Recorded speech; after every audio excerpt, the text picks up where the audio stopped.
오늘 속회 공과는 베드로전서 4장 1절부터 11절 말씀인데, 제가 본문을 읽다가 1절부터 11절까지보다는 12절부터 19절이 좀 더 은혜로운 내용이어서 말씀을 12절 이후의 말씀을 중심으로 전하도록 하겠습니다. 속회 공과 참고하시고 또 속회 때는 그렇게 나눠주시면 될 것 같습니다. 오늘 말씀의 제목 따라하겠습니다. 고난을 통한 축복. 제가 한 10년 전쯤에 청년들이랑 몽골로 단기 선교를 간 적이 있습니다. 단기 선교를 갈 때 때마침 핸드폰이 좀 고장이 나서 최신 핸드폰을 사가지고 그 핸드폰을 들고 단기 선교를 떠났습니다. 한 9박 10일 정도 되는 몽골의 한 교회에 가서 거기 있는 아이들에게 복음도 전하고 지역 주민들에게 복음을 전하는 굉장히 의미 있고 도전이 되고 은혜가 되는 그런 시간들이었습니다. 어느 날 한 3일째 되었을까요?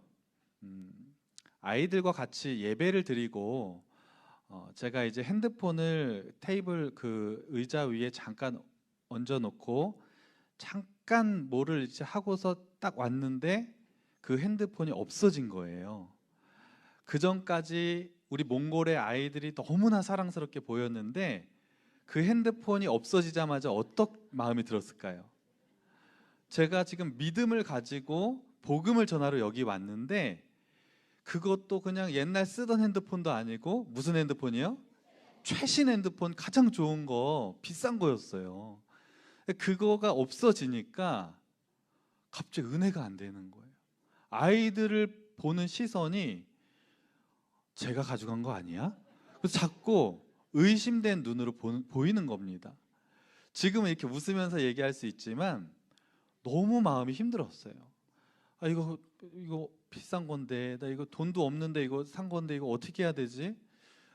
기도했어요. 하나님 이거 찾게 해주면 안 될까요? 기도하는데 찾았을까요? 못 찾았을까요? 못 찾았어요.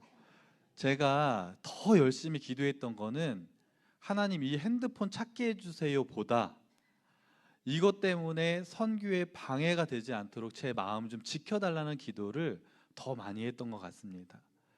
왜 나는 믿음으로 단기 선교를 갔는데 이런 일이 벌어지고 마음에 시험이 드는 일이 생겼을까요? 물론 제가 더 잘 관리하고 하지 못한 것도 있겠지만 우리가 신앙생활 하다 보면 우리가 믿음으로 생활한다고 해서 다 좋은 일만 일어나는 것은 아닌 것 같습니다. 신앙생활할 때 누구나 한 번쯤 우리의 마음속에 이런 질문을 한 번쯤 다 던지며 살아갑니다. 나는 믿음으로 살아가는데 왜 고난이 찾아올까? 이런 질문을 신앙생활 하면서 누구나 한 번쯤은 다 가져보셨을 것입니다. 여러분, 믿음으로 살면 하나님이 그 믿음을 기뻐 받아주시고 또 우리의 삶의 모든 일들이 다 형통하고 축복된 삶만 보장되면 얼마나 좋을까요? 그런데 믿음으로 살아도 이해할 수 없는 고난이 우리의 삶에 찾아올 때가 있습니다.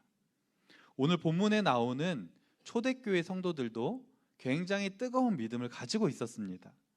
그러나 그들의 삶의 현실은 엄청난 고난의 연속이었다는 거예요.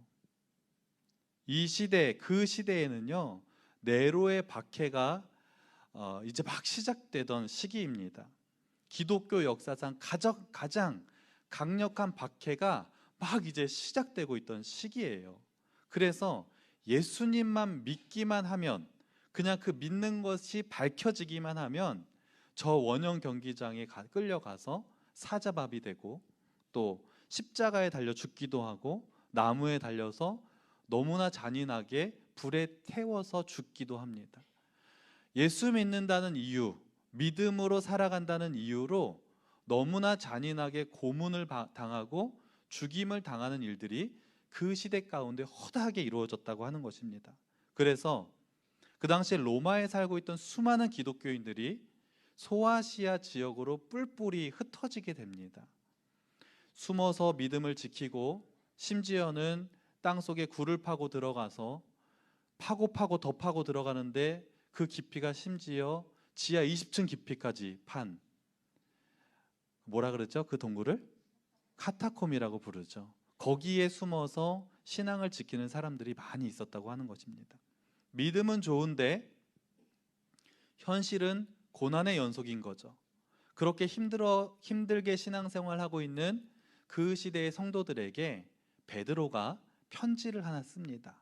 그리고 그들을 위로하고 권면하고 격려하는 내용이 베드로 전후서, 또 오늘의 본문의 내용입니다. 오늘 본문에서 베드로가 고난을 기뻐하라고 그렇게 말씀하고 있습니다. 여러분, 그런데 사실 베드로도 처음에는 믿는 자의 고난을 이해할 수 없었던 사람입니다. 왜냐하면 예수님이 제자들에게 어느 날 자신이 고난받고 죽을 것이다 이렇게 얘기했을 때 가장 먼저 발짝 뛰면서 반대했던 사람이 누구죠? 베드로였어요. 베드로는 믿는 자의 고난을 이해할 수 없었습니다. 어떻게 그런 일이 일어나죠? 그런 일을 절대로 일어날 수 없다고 막 얘기하면서 예수님이 가시는 길에 어떻게 그런 일이 있냐고 반문했던 사람이 바로 베드로죠. 그랬던 그가 이제는 성도들에게 고난받는 것을 이상하게 생각하지 말라, 이렇게 12절 말씀에서 그렇게 말하고 있는 것을 우리가 볼 수 있습니다.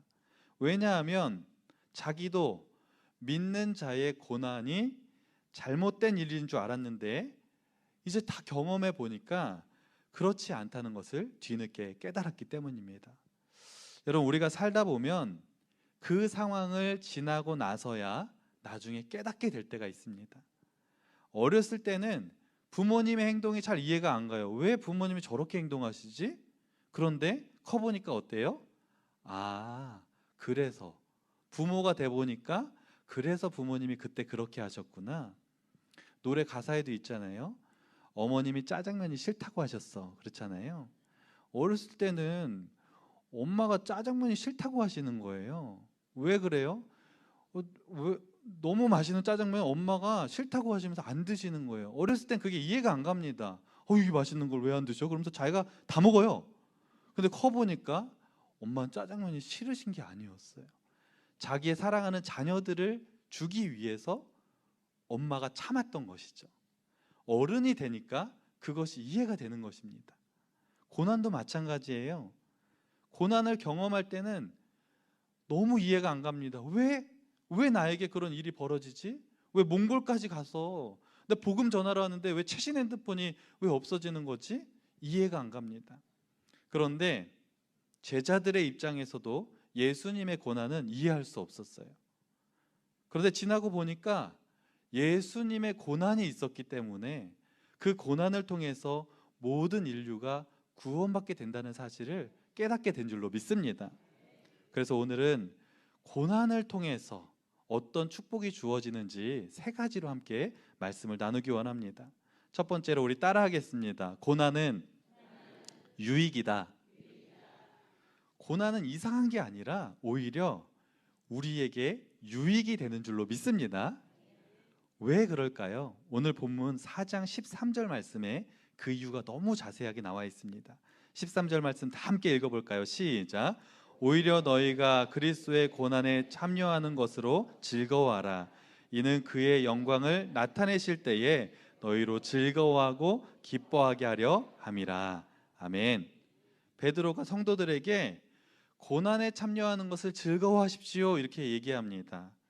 왜냐하면 그 고난을 통해서 그리스도의 영광에 참여할 수 있기 때문이라고 말하고 있는 것입니다. 여러분, 신앙생활 하면서 하나님과 가장 가까웠을 때가 언제였는지 한번 생각해 보실까요? 여러분이 지금까지 신앙생활 하면서 내가 하나님과 가장 친밀하고 가까웠던 순간이 언제였는지 한번 떠올려 보시면 좋겠습니다. 많은 사람들이 내가 하나님과 가까웠지 그때 정말 뜨거웠는데, 그 때를 생각할 때 어떤 때가 많냐면 어려움과 고난이 찾아왔을 때, 그때가 하나님과 가장 가까운 시간이었지, 이렇게 고백하는 사람들이 참 많이 있습니다. 왜냐하면 고난이 힘드니까, 어려우니까, 두려우니까 어떻게 해요?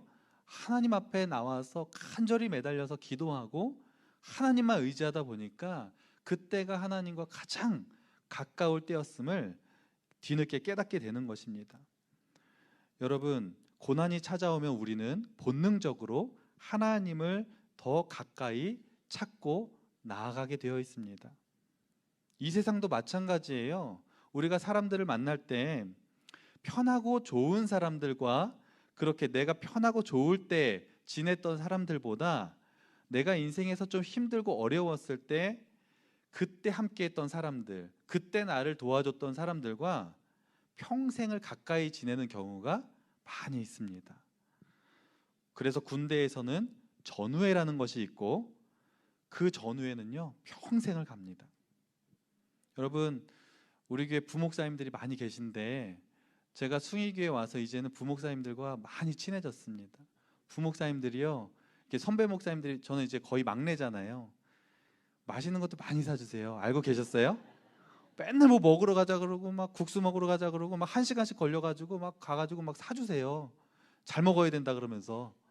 그리고 뭐 이렇게 또 힘든 일 있을 때 격려도 해주시고. 저는 이 부목사님들 이제 샬롬하우스에 살잖아요. 거기 사는 게 너무 좋아요. 거기서 무슨 일들이 일어나는 줄 아세요? 왔다 갔다 해요, 뭐가. 막 이렇게. 그래서 저는 샬롬하우스 살면서 옛날 저 어린 시절이 막 생각나요. 막 저녁에 막 TV 보고 있으면 막 똑똑 누가 두들겨 그러면 밑에 사모님이 올라오셔서 김치 갖다 주시고, 어디 또 갔다 오셔서 목사님이 또 뭐 막 먹을 거 갖다 주시고, 신방 갖다 너무 많이 받았다고 또 막 나눠 주시고, 막 위에 갔다 막 내려갔다가 막, 그러니까 저도 뭐 먹고만 있을 수 없잖아요. 그러니까 저도 뭐 이렇게 받아오면 또 뭐 생기면 또 이렇게 갖다 드리고. 여러분 모르세요, 이게 샬롬하우스 왔다 갔다 막 하면서 사랑이 막 넘쳐 흐릅니다. 네. 그런데 이제 그 부목사님들 중에서 특별하게 한 분과 제가 굉장히 이제 전우애가 있는 분이 한 명 있습니다. 제가 이게 고백하는 건 아니고요. 이제 윤성원 목사님하고는 이제 원래 이제 옛날부터 오랜 시간 동안 알고 지냈어요. 근데 지금부터 한 13년 전에 서울의 모 교회에서 전도사 사역을 같이 했습니다.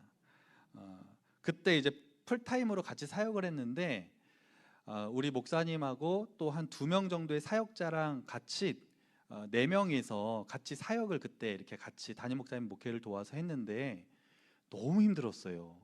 그러니까 뭔가 교회가 뭐 나쁘다는 게 아니라 담임 목사님이 새로 오셨고 교회가 막 새로 막 이제 뭘 세우는 그런 과정에 있었기 때문에 일이 굉장히 많았습니다. 그리고 교회가 막 산 밑에 있었는데 막 비가 많이 오면 빗물이 막 지하 주차장까지 막 들어와가지고 하루 종일 막 물 푸고 뭐 전도사들 막 물 푸고 막 그랬던 기억들, 너무너무나 고생했던 기억들이 굉장히 많이 있어요. 딱 1년 같이 사역했거든요. 그런데 그때 저희가 사역하면서 너무 친해져가지고 그때 이제 사역이 이제 나중에 다 사역지가 다 흩어지고 그랬는데 지금 13년째 매년 만나고 있습니다. 매년 2-3번씩 그렇게 4명이 모여서 같이 차도 마시고 밥도 먹고 꼭 빠지지 않는 얘기가 뭐냐면, 야, 우리 그때 진짜 힘들었지. 그 전후에 그 끈끈한 게 지금도 있어요. 그러니까 여러분, 이처럼 우리가 힘들고 어려울 때 그 인간관계 가운데 또 고난이 있을 때 더 가까워지는 것 같아요. 그래서 이처럼 우리에게 고난은, 힘들고 어려운 일이 있을 때 하나님께 더 가까이 다가갈 수 있는 축복의 통로임을 여러분 믿으시기 바랍니다.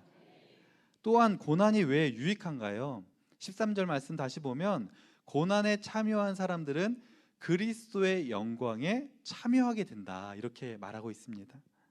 고난이 힘들지만 여러분, 그것을 잘 감당할 때 하나님이 그 고난을 잘 감당하는 사람들에게 주시는 상급이 있다는 거예요. 그 절대로 고난이 온다고 해서 낙심하지 마시고 그것을 잘 감당하시고 상급도 받으시고 그리스도의 영광에 참여하는 우리 모두가 되기를 정말 진심으로 축복합니다.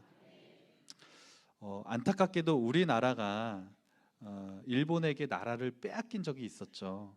그때 나라를 되찾기 위해 독립운동에 앞장섰던 수많은 사람들이 있습니다.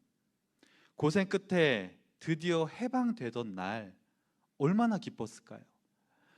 누가 가장 기뻤을까요?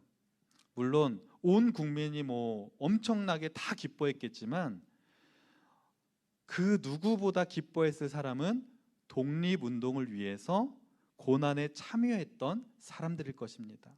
너무너무 고생하고 또 함께 했기 때문에 그 독립의 기쁨이 훨씬 더 컸을 것입니다. 결국 그들에게 고난이 곧 영광이 되었던 것처럼 우리가 믿음을 지키기 위해서 열심히 노력하고 고난 받은 사람들은 그것을 이겨낼 때 나중에 주님 앞에 갔을 때 그것이 상급이 되고 영광이 된다는 사실을 여러분 믿으시기 바랍니다. 또한 고난은 어떤 축복이 있을까요? 두 번째로 우리 따라하겠습니다. 고난의 때에는 특별한 은혜를 부어주신다. 여러분, 고난은 유익한 것이지만 그것을 감당하는 것은 정말 쉽지 않습니다. 그래서 고난이 찾아올 때는 하나님이 그 고난을 감당할 수 있는 특별한 은혜를 부어주십니다. 엄청난 고난 앞에서 하나님이 우리를 그냥 막무가내로 너 그거 감당해 이렇게 말씀하시는 분이 아니에요. 그것을 감당할 수 있는 힘과 능력도 주시는 분임을 믿으시기 바랍니다. 어떤 은혜를 주실까요? 14절 말씀에 나와 있습니다. 다 같이 한번 읽어볼까요? 시작. 너희가 그리스도의 이름으로 치욕을 당하면 복 있는 자로다. 영광의 영 곧 하나님의 영이 너희 위에 계심이라. 아멘. 그리스도의 이름으로 우리가 치욕을 당할 때가 있죠. 전도하다가 예수 믿다가 어떤 불미스러운 일을 당할 때가 있습니다. 그때 어떤 일이 벌어지냐면 영광의 영, 또 하나님의 영이 특별하게 임하시는 줄로 믿습니다. 우리는 생각합니다. 그래도 고난은 주시지 않으면 안 될까요? 고난이 유익하다는 건 알겠는데 그래도 고난은 두렵습니다. 오늘 말씀을 들으면서 고난에 대해서 막 이제 좋은 말씀을 많이 듣고 계신데 고난이 유익하고 막 특별한 은혜를 주신다고 하니까 내일부터 막 고난이 막 왔으면 좋겠다 이러시는 분 계시세요? 안 계시죠? 고난이 유익한 것도 알고 특별한 은혜를 주시는 것도 알지만 막상 내 삶에 고난이 만약에 하나님이 주신다고 하면 여전히 그것은 거부하고 싶고 두렵고 만나기 싫은 존재가 바로 고난이라는 것입니다. 그러나 살다 보면 누구에게나 다 고난은 찾아옵니다. 어쩔 수 없습니다. 그러나 두려워하지 말아야 될 것은 고난과 같은 비상시에는 비상한 은혜가 있음을 여러분 믿으시기 바랍니다. 우리가 여기 앉아 있을 때랑 선교지에 갔을 때 임하시는 성령의 역사는 다를 수밖에 없어요. 어려움이 있고 고난이 있을 때는 더욱더 강한 성령의 역사를 경험하게 됩니다. 이전에 체험하지 못했던 더 깊은 영적인 체험이 고난이 있을 때 하나님께서 우리에게 부어주심을 여러분 믿으시기 바랍니다. 여러분, 스데반이 순교할 때 얼마나 억울했을까요? 잘못한 게 없어요. 복음을 전하고 열심히 말씀을 전한 것뿐인데 어느 날 누명을 쓰고 재판을 당하고 갑자기 자기를 돌로 쳐서 죽이려고 합니다. 죽음 앞에 있는 그 스데반, 얼마나 두렵고 또 그 상황이 고난이겠습니까? 그런데 스데반이 죽음의 순간에 성경의 그 모습을 뭐라고 표현하냐면 천사의 얼굴과 같더라 이렇게 말씀하고 있습니다. 영광의 영, 하나님의 영이 더욱더 특별하게 스데반에게 임해서 순교할 수 있는 힘도 주시고 또 믿음을 끝까지 지킬 수 있도록 오히려 평안을 주셨기 때문에 스데반이 그 죽음의 순간에 천사의 얼굴 같은 모습으로 하나님의 부르심을 받은 줄로 믿습니다. 세 번째로 따라하겠습니다. 고난은 기회다. 16절 말씀 다 같이 읽겠습니다. 시작. 만일 그리스도인으로 고난을 받으면 부끄러워하지 말고 도리어 그 이름으로 하나님께 영광을 돌리라. 아멘. 베드로가 성도들에게 고난을 받는 것을 여러분 부끄러워하지 마십시오, 이렇게 얘기합니다. 사실 이 권면을 하는 베드로는요, 이 고백 자체가 사실은 아픈 고백이었어요. 베드로가, 왜냐하면 먼저 부끄럽게 예수님을 배신했지 않습니까? 그래서 베드로 자체가 얼마나 많은 후회를 했을까요? 내가 그때 예수님과 함께 그냥 고난을 받았더라면, 순교할 자리에서 내가 순교했으면 어땠을까? 얼마나 베드로가 후회를 많이 했겠습니까? 베드로는 고난을 부끄러워하다가 더 큰 부끄러움을 당했기 때문에 그것을 교훈 삼아서 성도들에게 복음을 부끄러워하지 말고 오히려 하나님께 영광을 돌리라고 그렇게 말씀하고 있는 줄로 믿습니다. 그래서 우리는 우리의 삶에 고난이 다가올 때 낙심하지 말고 오히려 그것을 하나님께 영광을 올려드리는 기회로 삼아야 될 줄로 믿습니다. 여러분, 우리는 늘 하나님께 영광을 올려드리길 원하죠. 우리가 사는 인생을 사는 목적과 이유도 하나님의 영광을 위해서 사는 거 아니겠습니까? 그런데 우리는 우리의 삶이 형통하고 또 잘 되는 것만이 하나님께 영광을 올려드리는 것이라고 생각을 합니다. 내가 잘 돼야지 하나님이 영광 받으시는 거 아닌가? 그래서 하나님한테 내 삶을 축복해 달라고 기도 많이 하잖아요. 그것이 나쁜 것이 아닙니다. 내가 성공하고 이왕이면 물질의 축복도 받아서 돈도 많이 벌고, 자녀도 이왕이면 잘 풀렸으면 좋겠고, 교회에서는 누구보다 열심히 헌신하고 봉사할 때 하나님께 영광이 된다고 생각합니다. 맞는 말이죠. 물론 우리가 잘 되는 것이 하나님에게 영광이 되는 길입니다. 그러나 잘 되는 것만으로 영광을 받으시는 것은 아니라는 사실을 여러분 기억하시기 바랍니다. 하나님은 우리가 잘 되지 못할 때, 우리가 고난 가운데 있을 때에도 영광을 받으시는 줄로 믿습니다. 우리의 삶이 때로는 힘들고 어려워도, 또 자녀들이 잘 풀리지 않을 때에도, 어떤 큰 질병 앞에 고생할 때에도, 남들에게 말할 수 없는 크고 작은 그런 고난 앞에서도 하나님은 영광을 받으시는 분임을 여러분 믿으시기 바랍니다. 우리가 신앙생활하면서 전도할 수 있는 좋은 방법 중에 하나가 무엇이냐면, 우리의 삶의 모습을 다른 사람에게 보여주는 것입니다. 우리가 잘 되고 성공하는 모습을 세상 사람들은 어떻게 바라볼까요?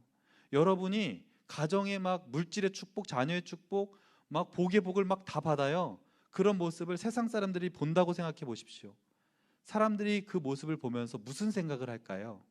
물론 저 집안은 예수 믿기 때문에, 믿음으로 살기 때문에 하나님이 복 주셨나 보다, 이렇게 생각하는 사람들도 있을 것입니다. 그런데 대부분의 사람들은 오히려 시기하고 질투합니다. 그리고 세상 사람들은 하나님 없이도 성공하는 모습들을 너무나 많이 봤기 때문에 우리가 잘 되는 것에 대해서 별로 그렇게 크게 반응하지 않습니다. 그런 성공과 복은 나도 있다고 당당하게 말할 수 있는 거예요. 그런데 반대로 우리가 고난을 당할 때 세상 사람들은 우리를 어떻게 바라볼까요?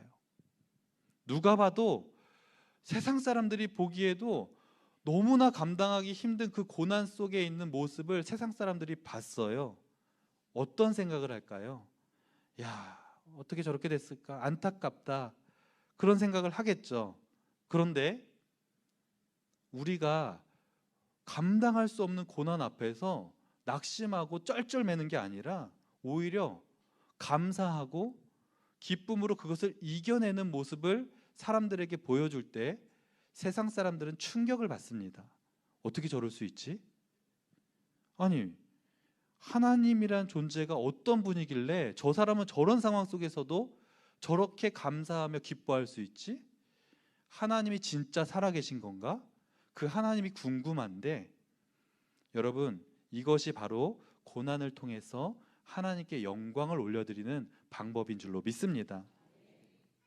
손양원 목사님은 너무나 사랑했던 두 아들을 하루아침에 잃었습니다. 그것도 총에 맞아서 비참하게 죽었어요. 너무너무나 장래가 촉망받던 너무 똑똑한 아들들이었습니다. 그런데 총에 맞아서 죽었어요. 여러분, 두 아들을 잃은 부모의 심정이 어떨까요? 말로 표현할 수 없는 너무나 큰 슬픔 가운데, 그런 고난 가운데 그 목사님이 힘들어했을 것입니다. 그런데 어느 날 그 자식을 잃은 슬픔에 빠져 있을 때 자기 아들을 죽인 범인이 잡혔다는 소식을 듣습니다. 얼마나 복수하고 싶을까요? 얼마나 가서 막 죽이고 싶은 마음이 들까요? 그런데 오히려 손양원 목사님이 여러분 다 아시는 대로 그를 양아들로 삼고 엄청난 용서와 사랑을 베풉니다. 사실 그 범인은 사형 선고가 내려졌어요. 가만히 있으면 죽는 거예요. 그런데 손양원 목사님이 사형시키지 말라고, 내가 양아들로 삼고 내가 잘 키우겠다고 하면서 그걸 막으셨어요. 평생을 자기의 양아들로 용서하고 사랑하면서 살아갑니다. 믿는 우리도 충격이죠. 그런데 믿지 않는 세상 사람들은 그 일을 바라보면서 무슨 생각을 했을까요? 그들이 생각했을 것입니다. 아니, 하나님이 도대체 어떤 분이시길래 자기 아들을 죽인 원수도 그렇게 사랑할 수 있을까? 그 일을 통해서 여러분, 그 당시에 얼마나 많은 사람들이 하나님을 믿게 되었고 그 일을 통해 하나님의 영광이 나타나게 되었을까요? 이것이 바로 고난을 통해 하나님께 영광을 올려드리는 방법인 줄로 믿습니다. 이처럼 고난은 오히려 전도의 기회이자 하나님의 영광을 나타내는 통로임을 믿으시기 바랍니다. 말씀을 정리합니다. 여러분의 삶 가운데 어떤 또 힘듦이 있으신가요? 또 어떤 고난이 있으신가요? 하나님의 뜻과 섭리 안에서 이유 없는 고난은 없습니다. 힘들어하는 우리의 심령 가운데 성령님이 찾아오시고 또 그 고난을 감당할 수 있는 특별한 은혜도 부어진다는 사실을 믿으시고 여러분 그 고난을 이겨내시기를 간절히 바랍니다. 또 앞으로 어떤 고난이 우리를 찾아올지 모릅니다. 그러나 그 어떤 고난이 오더라도 그것이 하나님의 영광을 올려드리는 기회로 삼으시고 힘을 내어서 멋지게 이겨내는 우리 모두가 되기를 간절히 소망합니다. 기도하겠습니다. 하나님, 우리의 삶 가운데 다가오는 고난들, 때로는 그것이 버겁고 믿음으로 사는데 왜 나의 삶 가운데 그런 고난이 찾아오는지 이해가 되지 않을 때도 있지만 하나님의 뜻 가운데 그 고난에는 하나님의 계획과 섭리가 있는 줄로 믿습니다. 고난이 유익이고 그 고난을 통해서 하나님이 특별한 은혜를 우리에게 부어주신다는 사실을 믿고 우리가 그것을 잘 이겨낼 수 있도록 인도하여 주옵소서. 이 모든 말씀 예수님의 이름으로 기도합니다. 아멘.